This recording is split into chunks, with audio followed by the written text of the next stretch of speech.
How to see who is logged in to your Facebook account. To do that, make sure that you have installed the latest version of Facebook on your phone. After you have done it, simply click on the Facebook.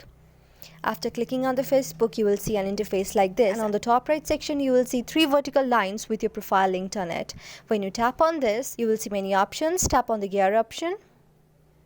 After tapping there, click on See More in Account Center and just scroll down and click on Password and Security, and then you will see the options of where you are logged in. When you tap on this, just tap on your Facebook account, because you want to see who logged into your Facebook account. So when you click on your account, you will see devices that have logged into your phone. So yeah, it is a time of when this device has logged into your phone. Each time they have log out and log in.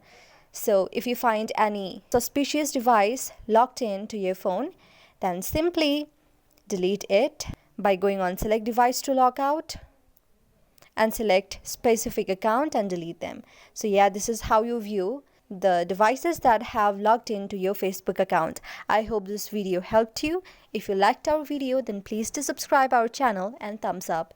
Thank you.